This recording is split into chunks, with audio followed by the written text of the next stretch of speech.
Iniciaré haciendo mi primera pregunta y comenzaremos por el lado de la atadura de Satanás. Y vemos la primera pregunta. ¿Quién ató a Satanás? ¿Jesús o un ángel? Según Apocalipsis 22. Esa es mi pregunta.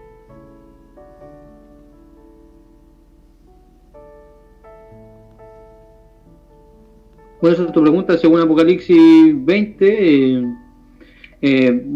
fue un ángel, o sea, según Apocalipsis 20. Si nos vamos a Apocalipsis 20, así literalmente, dice que fue un ángel.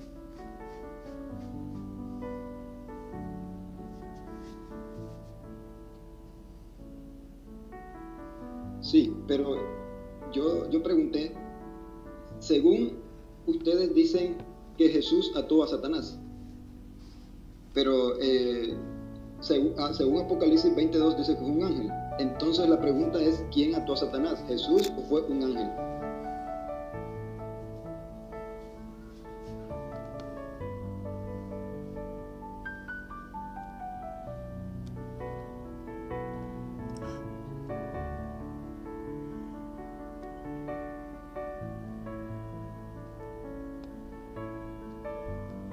Esa es la pregunta, hermano. ¿Quién ató a Satanás? Tú dices que fue Jesús, pero Apocalipsis 22 dice que fue un ángel. Entonces, ¿cuál de los dos fue el que ató a Satanás? Esa es mi pregunta.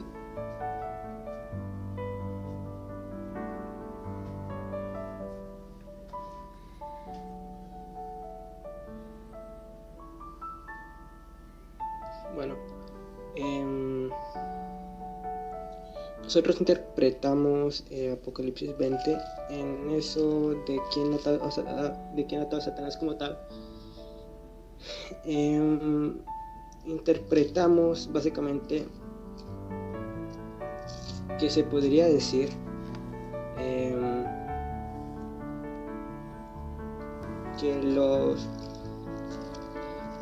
que ambos fueron quienes lo ataron, en un sentido de lo que se conoce en lo que es la teología reformada, más que nada como paralelismo compatible, creo que es que se llama. Nosotros creemos, bueno, pues para esto primero voy a dar un ejemplo que está en 2 Samuel capítulo 24, 2 Samuel 24:1.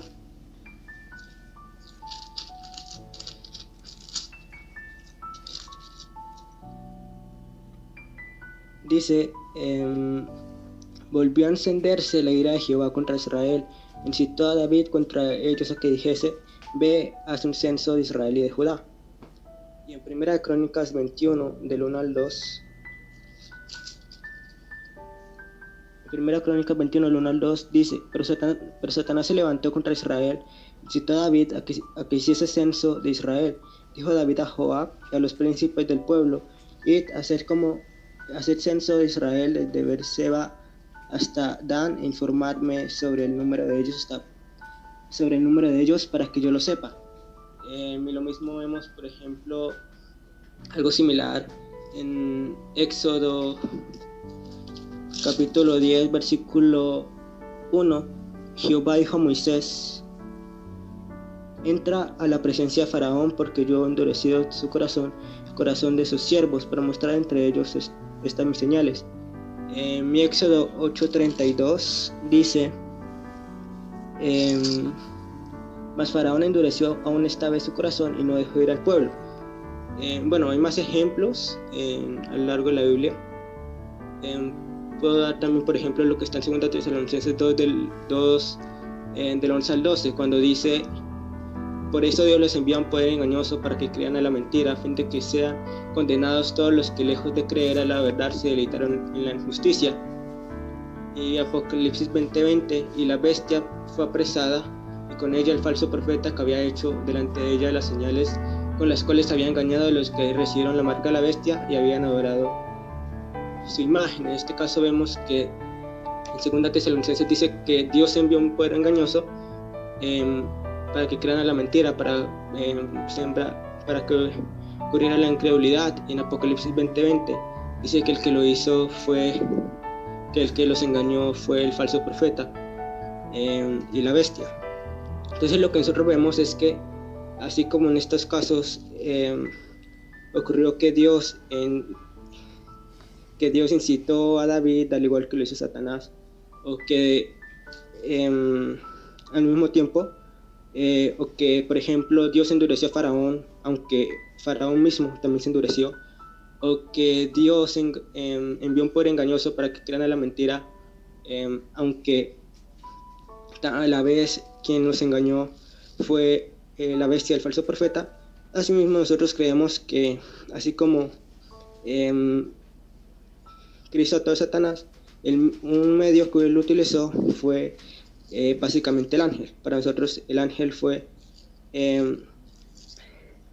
por decirlo así, un instrumento por el cual Satanás fue atado, y esto gracias a la muerte de Cristo. Y para eso puedo citar varios textos como Hebreos 2, creo que del 14 al 16. O también puedo citar 1 Juan 4, creo que es cuando dice que Cristo vino a destruir a las obras del diablo. Y también en Marcos 3 se dice, Marcos capítulo 3. ¿De qué habla? Bueno, en Marcos 3 también se habla acerca, en el versículo 27, ninguno puede entrar en la casa de un hombre fuerte y saquear sus bienes si antes no le ata, entonces podrá saquear su casa. Entonces nosotros creemos, en base a textos como estos, que Cristo ató a Satanás, pero en base también a Apocalipsis 20, que el ángel fue un instrumento que Dios utilizó para atar a Satanás. Así que, respondiendo a la pregunta, se podría decir que sí, nosotros también creemos que el ángel ató a Satanás, solo que creemos que el ángel fue solamente un instrumento, pero que en realidad... Sí. Entonces, se acabó el tiempo de Eliva para responder, entonces vamos a hacer el tiempo de Walter para la contrarrespuesta. Walter, ¿está listo? Ok. Puede iniciar. Ok. Bueno, mi hermano dice, ellos afirman de que quien ató a Satanás fue Jesús. Y mi hermano acaba de afirmar ahorita en Mateo 12, 29, donde Jesús dice, porque ¿cómo puede alguno entrar en la casa del hombre fuerte y saquear sus bienes si primero no le ata? Entonces podrá saquear su casa. A lo largo de este tiempo yo he estado escuchando muchas enseñanzas de maestros, ¿verdad? Hasta de ustedes, donde solo dicen que Jesús, Jesús, Jesús y Jesús, Jesús. Hasta ahorita oigo a mi hermano porque él dice que Dios utilizó a un ángel, el ángel fue un instrumento. Pero esto se contrapone con la escritura porque es un ángel no pudiese, ¿verdad? Según él, no pudiese atar a Satanás, porque Satanás necesitaría a un hombre más fuerte. Y ese hombre más fuerte, indicado para atar a Satanás, sería el mismo Jesús. Entonces, por lo que no digo que Jesús ya lo ató, sino que estoy refutando a mi hermano porque él se está contradiciendo ahí en esa teoría. No afirmo que Jesús lo ató, simplemente estoy demostrándole que ahí se contradice él mismo en su teoría. O fue el ángel o fue Jesús, porque ya si él dice que Dios usó al ángel, entonces se cumple literalmente que la atadura de Satanás va a ser en el milenio, antes del milenio, porque dice que fue un ángel que descendió del cielo y con la llave del abismo y una gran cadena en la mano, y prendió al dragón, que es la serpiente antigua, y lo ató por 1000 años. Entonces la teoría está refutada, porque si es Jesús, sería el hombre indicado porque es el hombre más fuerte.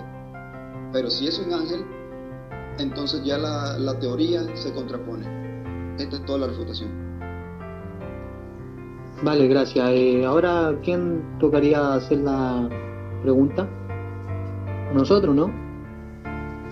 Sí, entonces toca hacer la pregunta. Ya. Yo voy a hacer una pregunta. Vale, gracias.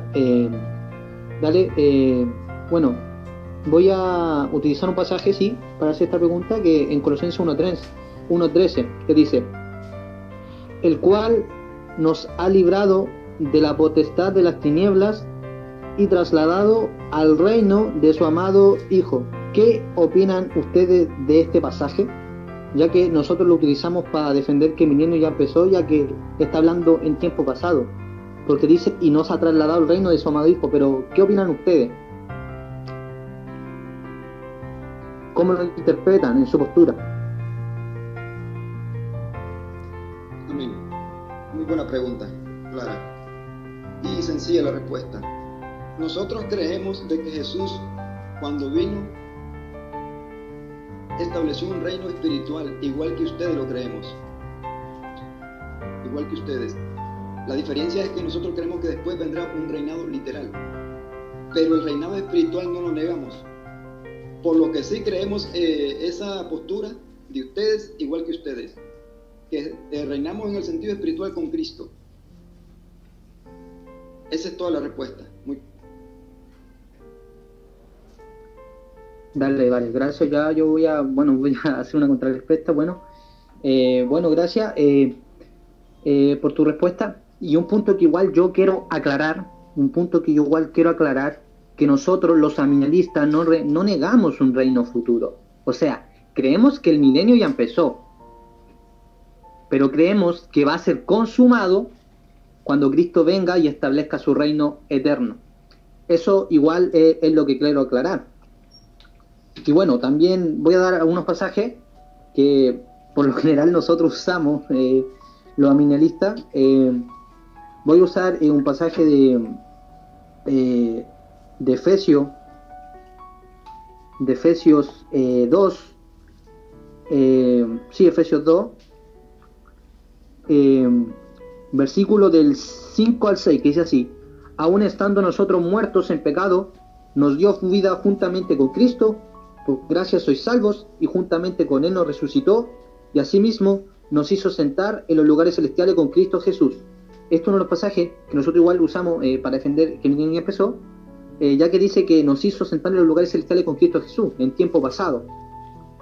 Bueno, y eso sería mi respuesta. Ahora, ¿quién quiere hacer la pregunta?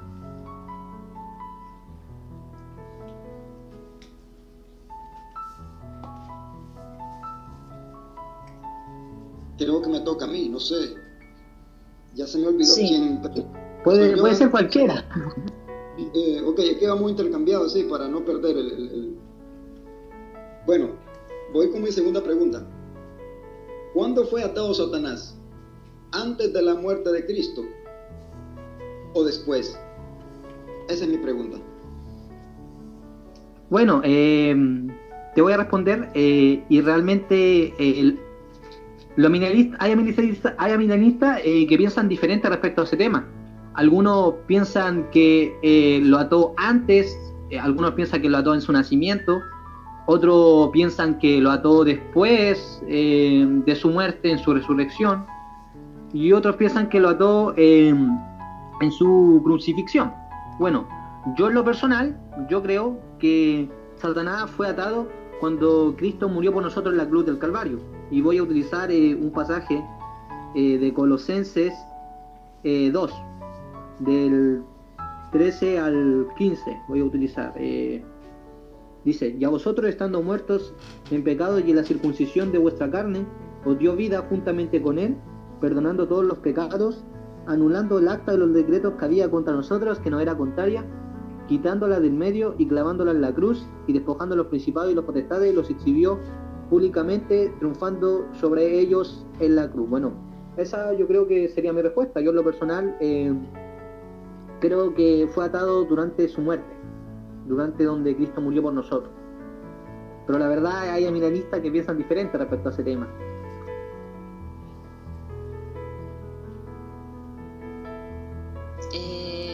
Ahora Walter se va a contrarresponder. Amén. No sé por qué siento que sus mismos textos les contradicen. Veo que no tengo que usar textos que están en mi postura porque utilizaré los mismos textos que ellos utilizan. Mi hermano dice que Satanás fue atado en la resurrección de Cristo. Vuelvo y repito la misma frase. A muchos de sus exponentes los he escuchado diciendo que antes, y también, como acaba de decir mi hermano, y después. Lo vuelvo a repetir. Sus mismos textos se contraponen. Cuando un texto no está muy de acuerdo con mi teoría, entonces mi teoría no está correcta. Porque ahí, si hay un texto que me está contrarrestando, entonces me está diciendo que algo está mal. Ahora, si yo cito Mateo 12:29, Mateo 12:29 me dice que ninguno puede entrar en la casa del hombre fuerte, saquear sus bienes, primero no le ata. Cuando Jesús vino saqueando la casa de Satanás, la casa es el mundo. Vino amarrando a los demonios, echándolo fuera, y vino sanando toda enfermedad. E incluso a la mujer que estaba atada por Satanás desde hace 18 años, Jesús hizo la obra. Por lo que indica que Satanás en ese momento ya está atado. Si Jesús entra a su casa y ya está haciendo, digamos, estrago en su casa, lo está echando fuera, entonces desde a partir de ese momento Satanás ya tiene que estar atado. Y según Juan 16:11 dice que el príncipe de este mundo ha sido ya juzgado. Ha sido ya juzgado. Entonces, mi hermano, y tú dices que después, entonces, ¿qué hacen con estos dos textos que utilizan para decir que Satanás está atado cuando Jesús no ha muerto, según tu teoría? Y los dos textos maestros que ustedes usan son estos dos textos que yo les acabo de utilizar para decir que Satanás está atado. Son los principales, creo yo, por lo que, en mi opinión, porque muchos los he escuchado. Entonces, si estos dos textos que yo acabo de utilizar para ti no están de acuerdo con tu postura, entonces tus mismos maestros están equivocados. Por lo que tu teoría para ellos está mal y sería que la teoría de ellos para ti está mal. Entonces, por lo tanto, ustedes se contraponen ahí entre ustedes y entre texto y texto de la palabra. Eso es todo. Muchas gracias. Y alguien, bueno, ¿a quién ahora nos toca preguntar, la verdad? ¿A nosotros, no? Sí. ¿O a ellos? Bueno, Liva, ¿tienes algo que preguntar? Ya que yo la verdad no tengo nada más que preguntar.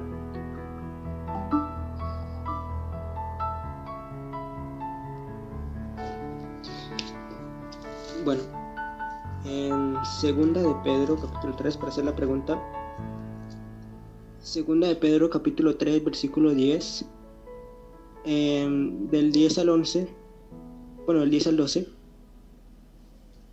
dice: pero el día del Señor vendrá como ladrón en la noche, en el cual los cielos pasarán con gran estruendo, y los elementos ardiendo serán deshechos, y la tierra y las obras que en ella hay serán quemadas. Puesto que todas estas cosas han de ser deshechas, ¿cómo no debéis vosotros andar en santa y piadosa manera de vivir, esperando y apresurándonos para la venida del día de Dios, en el cual los cielos encendiéndose serán deshechos, y los elementos siendo quemados se fundirán? Acá vemos que en la venida del Señor ocurrirá asimismo el fin de la tierra. Y algo similar vemos en Romanos 8, del 19 al 23. Y dice acá en 2 Pedro 3:10 que en el día del Señor, esto es en la segunda venida de Cristo, los cielos pasarán y los elementos de la tierra, todo lo que hay en la tierra será deshecho. Entonces, si el reino milenial es después de la segunda venida y es terrenal, ¿cómo interpretan ustedes ese texto?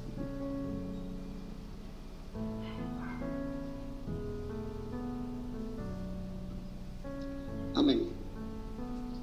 Muy buena la pregunta. Nosotros interpretamos este versículo que la venida de Cristo conlleva muchos eventos. muchos eventos, por lo que instantáneamente en la venida de Cristo no le miramos cumplimiento. Por lo que ya he expresado, ¿verdad?, la vez pasada, nosotros creemos de que hay un evento, hay un tiempo de 1000 años, en el cual en ese evento se cumplen muchas cosas establecidas en el libro de Apocalipsis. Como miramos allá en el libro de Apocalipsis, capítulo 11, cuando dice: y vi un gran trono blanco y el que estaba sentado delante del cual huyeron la tierra y el cielo, y ningún lugar se encontró para ellos. Ahora, si nosotros notamos este texto aparece después de que Satanás haya sido arrojado al lago de fuego, y donde ya también la bestia y el falso profeta ya habían sido arrojados al lago de fuego. Por lo que la interpretación de que el cielo y la tierra, como tú dices ahí en Pedro, pasaron con gran estruendo, la interpretación es que después del milenio se cumple esta palabra, porque creemos en el reino milenial, y que después del reino milenial entonces el cielo pasa y se crea nuevo cielo y nueva tierra, según Apocalipsis capítulo 21 versículo 1, donde Juan dice: y vi un cielo nuevo y una tierra nueva, porque el primer cielo y la primera tierra pasaron. Esa es mi respuesta. Gracias. Y no sé si Aramis o alguien quiera preguntar algo, o si no tenemos nada, no sé. Yo tengo muchas preguntas. Pero ahora le toca a uno de ustedes, Liva o Marcelo, para responder. Ah, verdad, entiendo, ya Liva responde. Ok, muy bien. Bueno, nosotros también creemos en esto del cielo nuevo y la tierra nueva. Pero como lo que entendí en la respuesta es que la tierra nueva y el cielo nuevo es después del milenio, según tu interpretación, 1000 años después de la segunda venida. Sin embargo, en segunda de Pedro 3, del 9 al 12, que es el texto del cual pregunté, parece ser que el día del Señor y la segunda venida son el mismo evento, en el cual la tierra y los cielos son deshechos, en el cual ocurre el fin de la tierra presente y del cielo y de los cielos que conocemos actualmente. Y después, luego de eso, vemos en 2 de Pedro 3:13 que ocurre lo que es la renovación del cielo y de la tierra. Así que bueno, pues creo que entendí tu respuesta. Así que ahí está la diferencia que tenemos en ese ámbito, ya que, como lo interpreto, en 2 de Pedro 3 se está hablando acerca del fin del cielo y de la tierra como evento simultáneo a la segunda venida de Cristo. Así que bueno, pues esa es mi respuesta.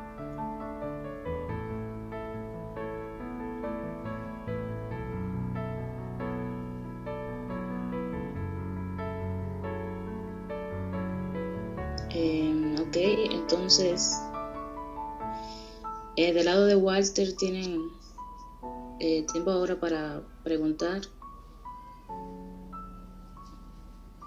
Amén. Gracias, mi hermano, por su comentario. Y voy con la siguiente pregunta. Si tú ya estás reinando con Cristo, ¿cómo me explicas tu reinado sobre las naciones, según Apocalipsis 2:26? Repito la pregunta. Si tú ya estás reinando con Cristo en un reino espiritual, ¿cómo me explicas tu reino sobre las naciones, según Apocalipsis 2:26? Esa es la pregunta.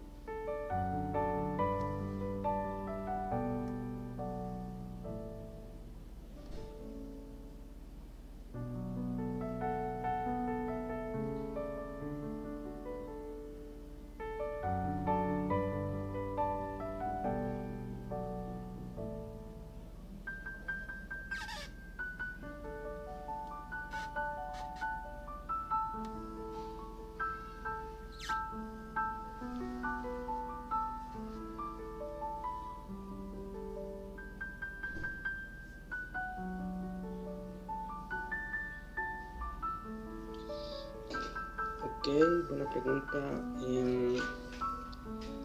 Texto que citaste es Apocalipsis 2, 26 creo que es. Al que venciere y guardare mis obras hasta el fin, yo le daré autoridad sobre las naciones. Bueno, desde la interpretación milenialista, esto también lo consideramos simbólico. En primer lugar, porque el contexto en el que se ubica este versículo es totalmente simbólico, es decir, en primer lugar se está hablando acerca de los mensajes a las distintas iglesias, a la iglesia de Éfeso, de Esmirna, de Pérgamo, de Tira, etc.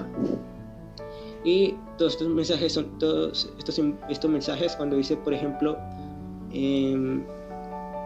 Apocalipsis 2:7, el que tiene oído oiga lo que el Espíritu dice a las iglesias, el que venciera le daré comer del árbol de la vida. Obviamente este árbol no es literal. Apocalipsis 2,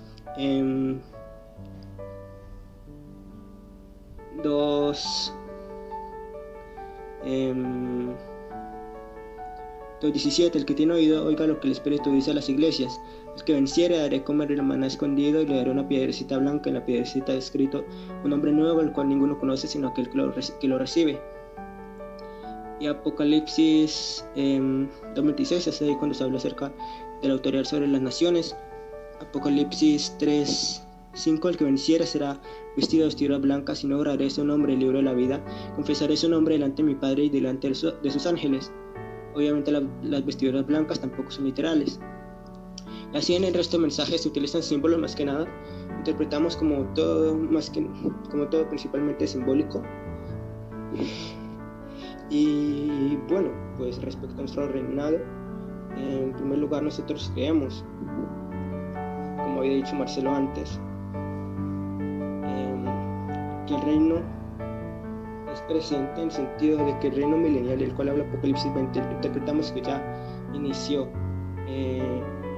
a partir de la primera venida de Cristo. En mi caso yo soy de la postura de que inició con la muerte de Cristo y culminará con la segunda venida de Cristo, y después de esto será el reino eterno, en el estado eterno, con el cielo nuevo y la tierra nueva.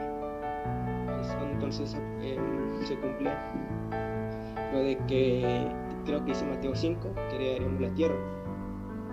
Cuando dice que los mansos heredarán la tierra, al menos yo lo interpreto como el cielo nuevo y la tierra nueva. Ahora bien, el reinado que creemos que tenemos actualmente, como bien dijiste, es totalmente espiritual y simbólico, y nos basamos en Efesios 2, creo que eso lo leyó anteriormente Marcelo, versículo 6, y juntamente con él nos resucitó, asimismo nos hizo sentar en los lugares celestiales con Cristo Jesús, para mostrar en los siglos venideros las abundantes riquezas de su gracia y su bondad para con nosotros en Cristo Jesús. Acá se está hablando acerca de que se hizo sentar en los lugares celestiales juntamente con Cristo Jesús. Si es con Cristo Jesús, junto a Cristo Jesús, es porque obviamente Cristo también está también sentado en los lugares celestiales. Y Efesios 2 del 20 al 22 dice, la cual operó en Cristo, resucitándole los muertos, sentándole a su diestra en los lugares celestiales, sobre todo principado, autoridad, poder y señorío, y sobre todo nombre que se nombra no solo en este siglo, sino también en el venidero. Sometió todas las cosas bajo sus pies y lo dio por cabeza sobre cosas a la iglesia. Entonces vemos que acá se dice que estas cosas, todo principado, autoridad y poder, señorío, todo nombre que se nombra, lo cual fue autoridad que tuvo, ¿visto? Un segundo, te quedas. Que hizo toda autoridad sobre todo esto, y dice que le dio por cabeza sobre todas las cosas a la iglesia. Así que más o menos eso es lo que interpretamos respecto a Apocalipsis. No creemos que esté literal, creemos que es espiritual, y creemos que lo de que heredaremos, que lo del reinado tiene mucho que ver con acá Efesios 1 del 20 al 22, lo cual claramente ya se cumplió. Así que bueno, Pues esa sería mi respuesta.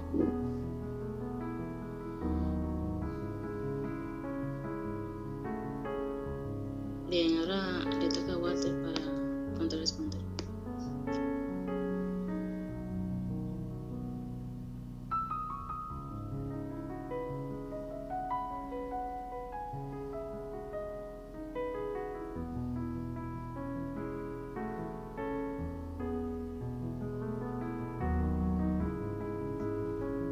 ¿Está por ahí, Walter?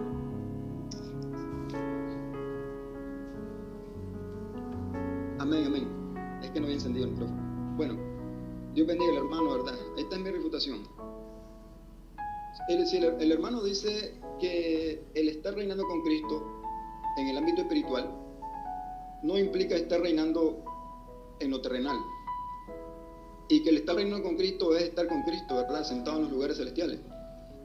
Ahora yo le digo a mi hermano, cuando Cristo resucitó, la Biblia dice que se sentó a la diestra de Dios. Cuando Esteban estaba siendo muerto, Esteban dijo: veo los cielos abiertos y al Hijo del Hombre sentado a la diestra del Padre. Por lo que la teoría de que ya está sentado con Cristo queda en el aire, porque Esteban miró solamente al Hijo sentado a la diestra del Padre, no miró a nadie más. Entonces, yo le puedo citar Apocalipsis, textos que también ellos mismos utilizan. Como les he dicho antes, no sé por qué esos mismos textos les contradicen. En Apocalipsis capítulo 5, versículo 9: y cantaban un nuevo cántico diciendo: digno eres de tomar el libro y de abrir sus sellos, porque tú fuiste inmolado y con tu sangre nos has redimido para nuestro Dios de todo linaje, lengua, pueblo y nación. Y nos has hecho para nuestro Dios reyes y sacerdotes, y reinaremos sobre la tierra. Y reinaremos sobre la tierra. Pues yo le digo a mi hermano, sí, en la Biblia explícitamente dice que reinaremos sobre la tierra. No estoy sacando textos que solamente lo dicen implícitamente, sino textos que lo dicen explícitamente. Y también le puedo citar en el libro de Daniel capítulo 7, versículo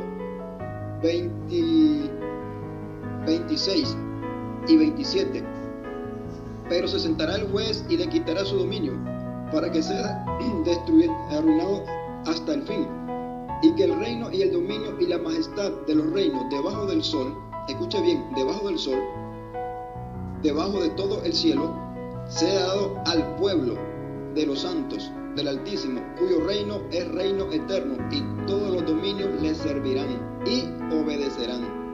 Yo le digo, mi hermano, esto solamente puede ocurrir en un reino literal.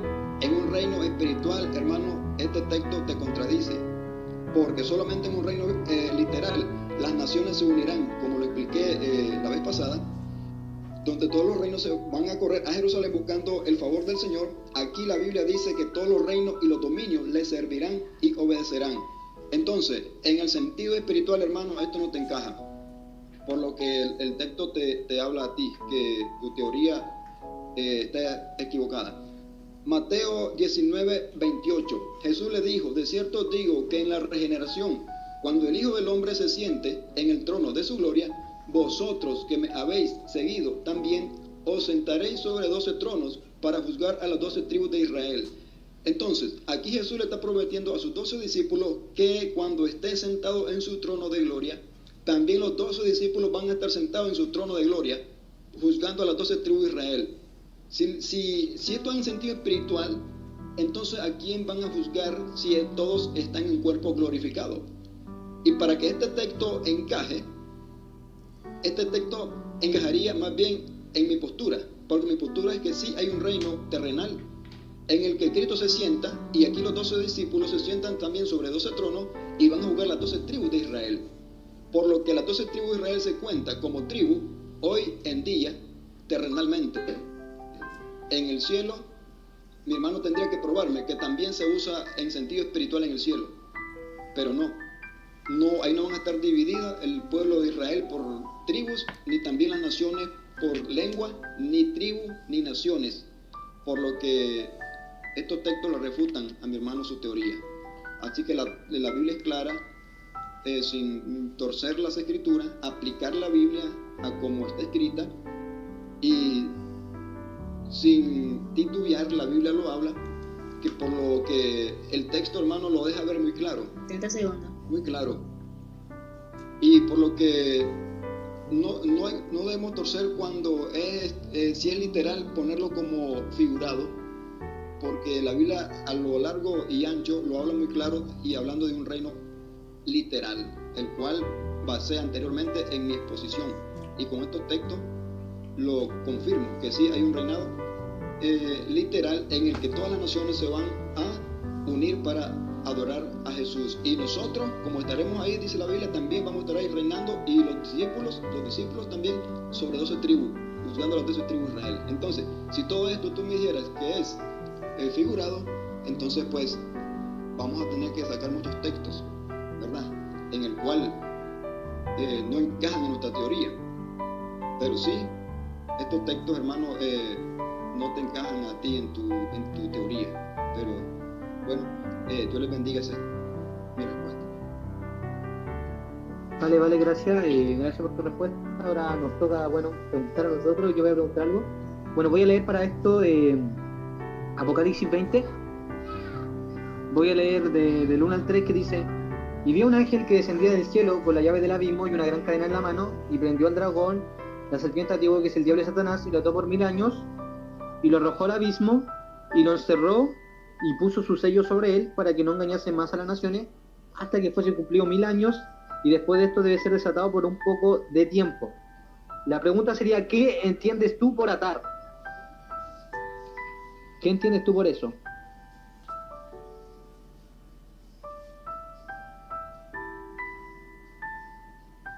Limitarlo.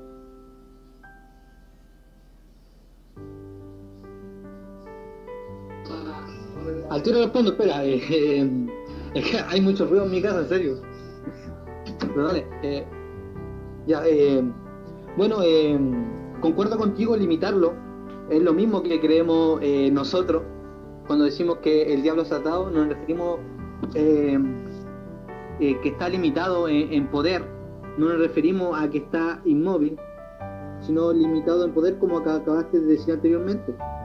Y decimos que está limitado en poder en el sentido de engañar a las naciones. ¿En qué sentido? En el sentido de que él ahora, como nosotros creemos que está atado, como está limitado, creemos que él ahora no puede juntar a todas las naciones para hacer guerra contra la iglesia, para hacer guerra contra los santos de Dios. Pero después, cuando sea suelto, va a hacer eso según Apocalipsis 20, versículo 7, cuando dice: cuando los 1000 años se cumplan, Satanás será suelto de su prisión y saldrá a engañar a las naciones que están en los 4 ángulos de la tierra, Gog y Magog, a fin de reunirlos para la batalla, el número de los cuales es como la arena del mar. Y subieron sobre la anchura de la tierra, destruyeron el campamento de los santos y la ciudad amada, y de Dios descendió fuego del cielo y los consumió. Bueno, esta sería mi respuesta. Y sí, la verdad concuerdo mucho contigo que atar no necesariamente significa estar inmóvil, sino limitado.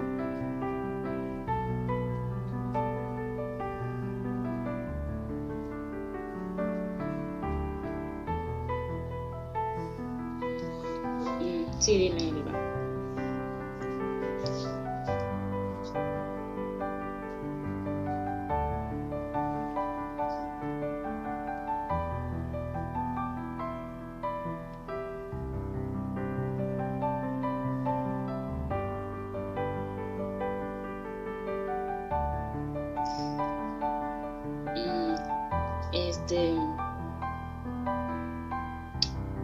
Hay otra pregunta del lado de Walter.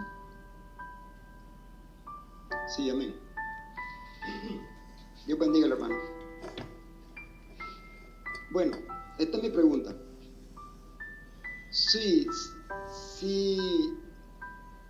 Satanás fue atado cuando Cristo vino, y atar significa limitarlo, ¿cuál es la diferencia en que Satanás esté hoy limitado con Job capítulo 1, con Job capítulo 2, versículo 3, donde leemos: y dijo Jehová a Satanás: ¿no has considerado mi siervo Job, que no hay otro como él en la tierra, varón perfecto y recto, temeroso de Dios y apartado del mal, y que todavía retiene su integridad, aun cuando tú me incitaste contra él para que lo arruinase sin causa? Respondiendo Satanás, y dijo a Jehová: piel por piel, todo lo que el hombre tiene dará por su vida. Pero extiende ahora tu mano y toca su hueso y carne, y verás si no blasfema contra ti en tu misma presencia. Y Jehová le dijo a Satanás: he aquí, él está en tu mano, mas guarda su vida. La pregunta es, si Satanás hoy en día está atado, y atado significa limitarlo, ¿por qué también en Job 2, 3 al 6 el Señor está limitando a Satanás? Esa es mi pregunta. ¿Por qué si hoy Satanás está limitado y no hace lo que él quiere hacer porque está limitado, por qué también Dios, aún no estando atado allá en el Antiguo Testamento, según tu teoría, también el Señor está limitando a Satanás? Y yo no miro a Satanás haciendo de las suyas también igual, porque también Dios lo está limitando. Entonces, ¿cuál es la diferencia? Si hoy está atado por lo que no hace lo que él quiere, tampoco allá él está haciendo lo que él quiere. Entonces la pregunta es, ¿cuál es la diferencia según tú? Bueno, ya yo respondo. Ahí, bueno, a ese pasaje que diste de Job, ahí podemos ver claramente que Satanás no puede hacer nada si Dios no se lo permite, pues, o sea, algo que también nosotros creemos. Y también en lo personal creo que el texto de Job tampoco creo que es bueno para negar que Satanás no está atado, porque ahí todavía no se había proclamado la predicación del evangelio a los gentiles. Eso es lo que creo yo. Bueno, y eso sería mi respuesta.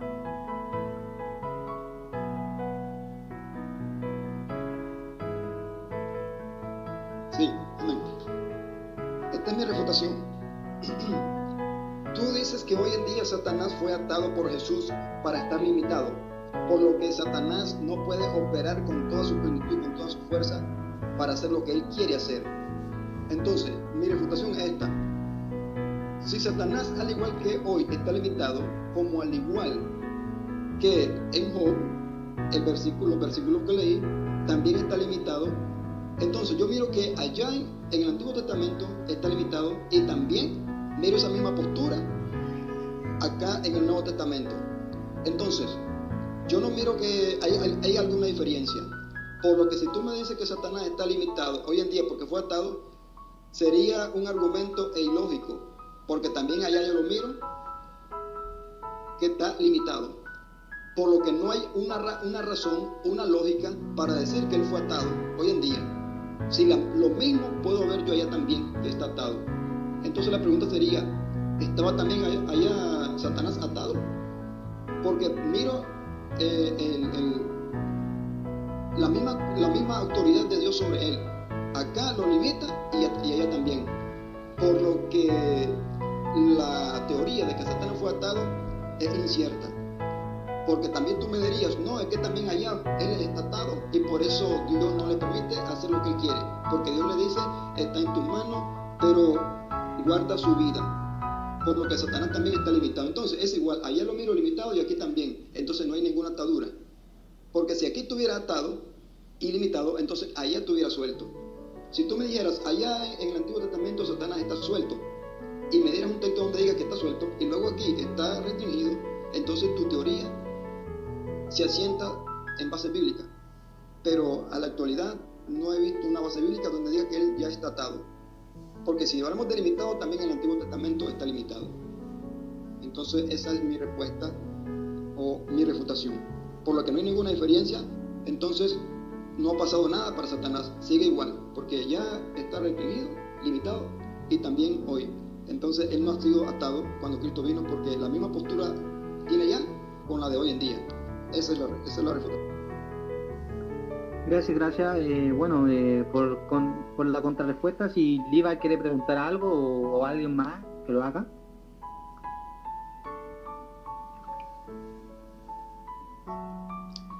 Bien, mi pregunta va respecto a lo que es el reino terrenal. la interpretación de que con el reino milenial, el Apocalipsis 20 se refiere al reino terrenal.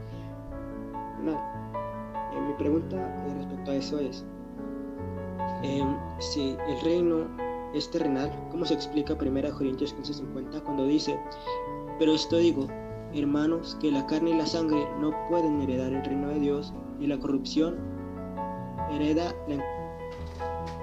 Entonces esa es la pregunta. Si el reino es terrenal, ¿cómo se explica? ¿Cómo se interpreta 1 Corintios 15:50 que dice que carne y sangre no pueden heredar el reino?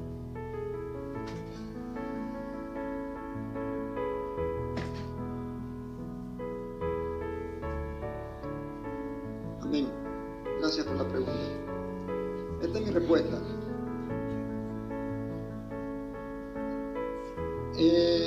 Yo he estado argumentando y hablando de un reino milenial basado en la tierra, de 1000 años, donde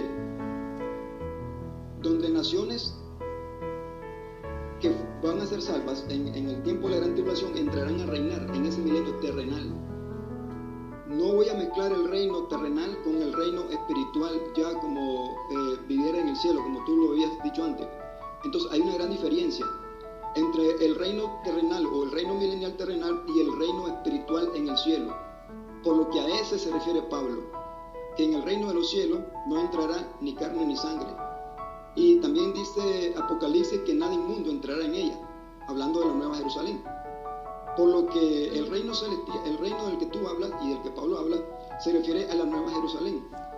Y en la Nueva Jerusalén dice Apocalipsis que no entrará en ella ninguna cosa inmunda.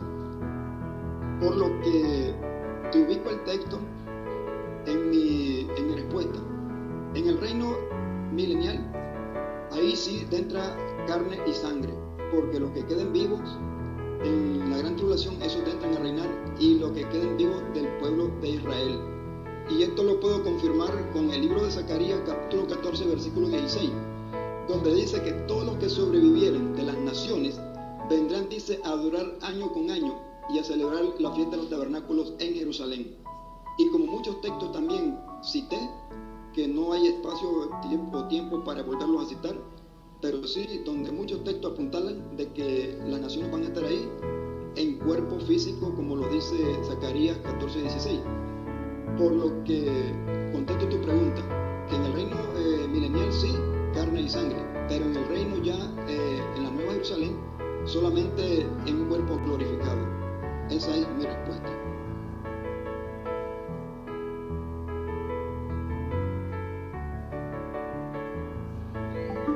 Ok, muy bien.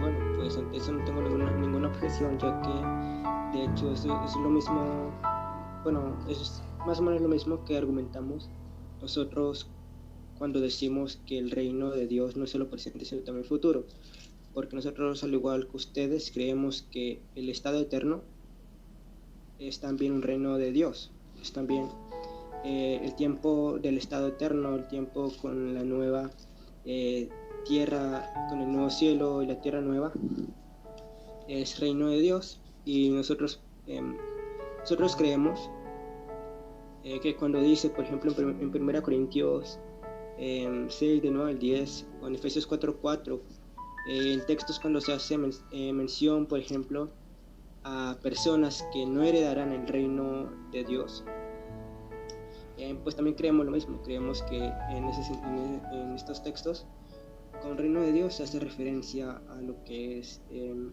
reino que ocurrirá en el estado eterno, con el cielo nuevo y la tierra nueva. Por ende, pues nosotros creemos también en ese mismo reino, al igual que ustedes. Así que pues ante eso no tengo ninguna objeción, ya que pues la única diferencia sería entonces que nosotros creemos que el reino no es solo el reino no es solo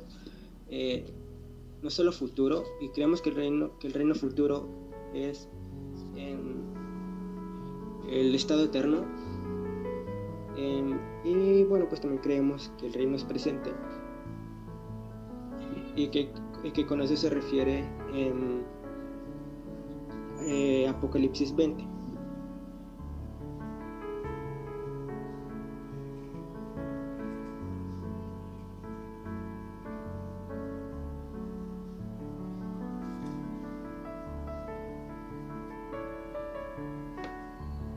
Amén. Bendiciones, hermano.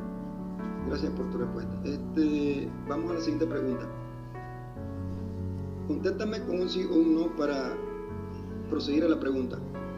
¿Tú crees que en la resurrección es un solo evento? ¿Es una resurrección general? ¿Sí o no?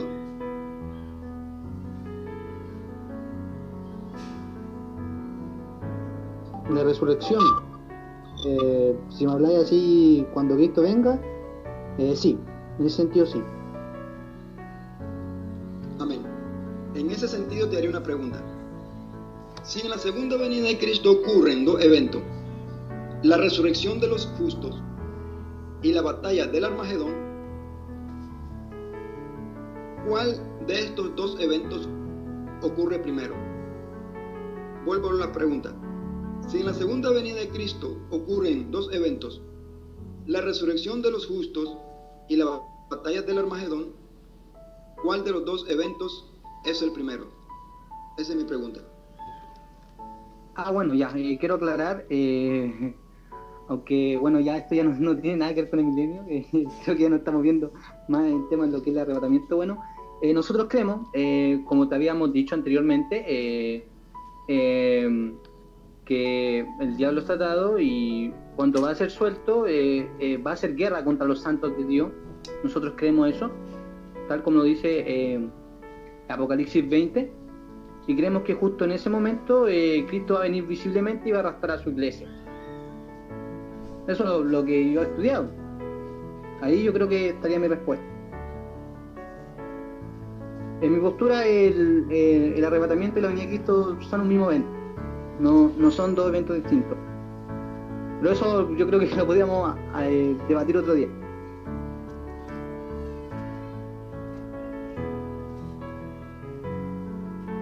La pregunta, hermano, que yo te hice fue, tú estás hablando de la segunda venida, yo también. Si en la segunda venida de Cristo, por eso lo hablé claro, si en la segunda venida de Cristo, de la venida que tú estás hablando, no estoy hablando de un arrebatamiento secreto, estoy hablando de una segunda venida. Si en la segunda venida de Cristo ocurren dos eventos, si en la segunda venida ocurren dos eventos, la venida de la que tú estás hablando, a esa me refiero. Si en esa venida ocurren dos eventos, la resurrección de los justos y la batalla del Armagedón, la pregunta es, ¿cuál de estos dos eventos es primero?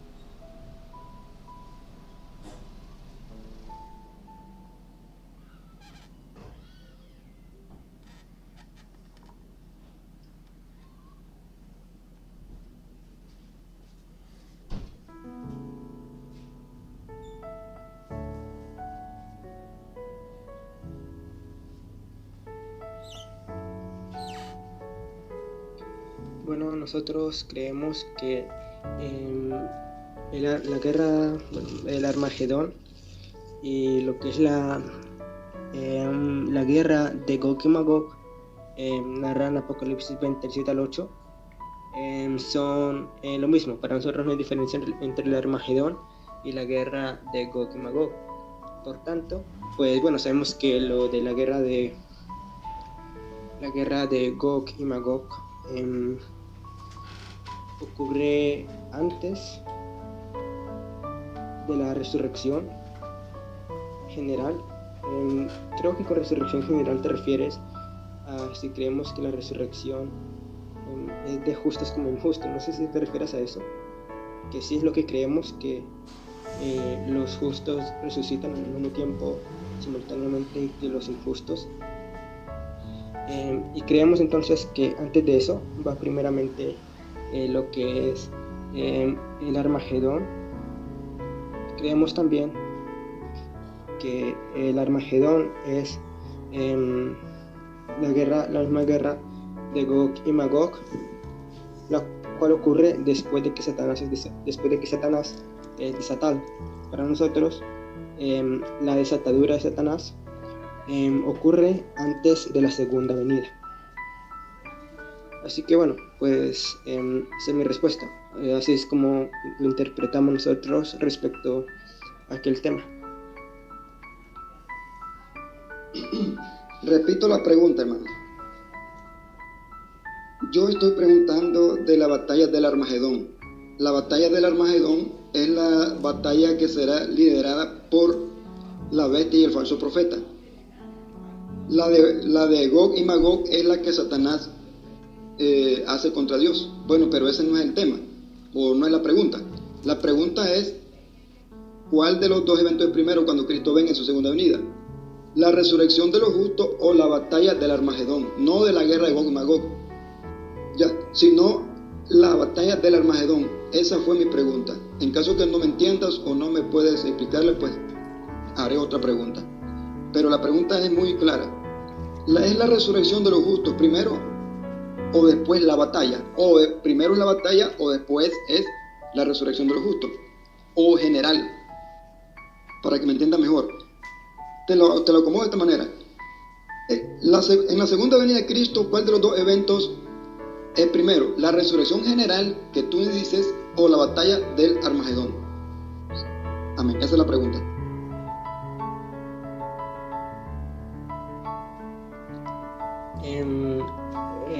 Para nosotros sí, es primero el Armagedón.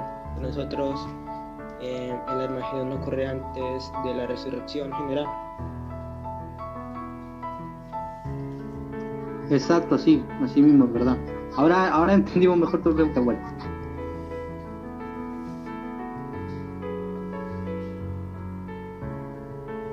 Perdón, ¿es mi pregunta?